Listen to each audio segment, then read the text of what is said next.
Mundu gizatiarrago eta batuago bat eraikitzeko bakea, enpatia eta hezkuntza oinarri sendoak dira.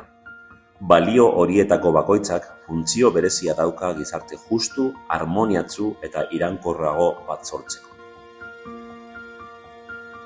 Elkarrekin bakeaz jositako eta jasotako momentuak elkarrekin hastera eta hestera garamate. Bakearen faltan mesfidantza, beldurra eta indarkeria nagusitzen dira.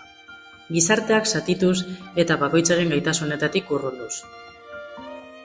Gero eta anitzagoa den mundu honetan, enpatia besteekin emozionalki lotzen gaituen zubia da.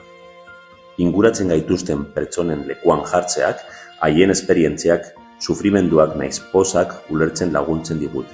Eta era berean, hauek, aurreritziak apurtzeko eta ateak zabaltzeko tresna nagusia da.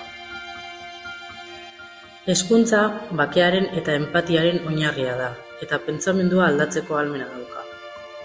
Hezkuntzaren bidez, enpatia irakasten da. Enpatiak bakea sustatzen du, eta bakeak hezkuntza loratzeko beharrezkoa den ingurua eskaintzen du.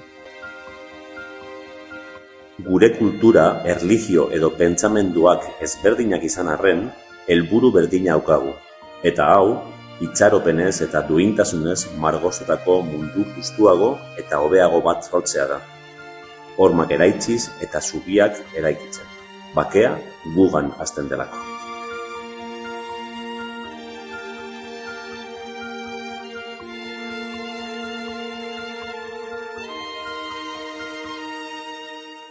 Otxarkoagatik mundura bakea erakitzea guztion ardura.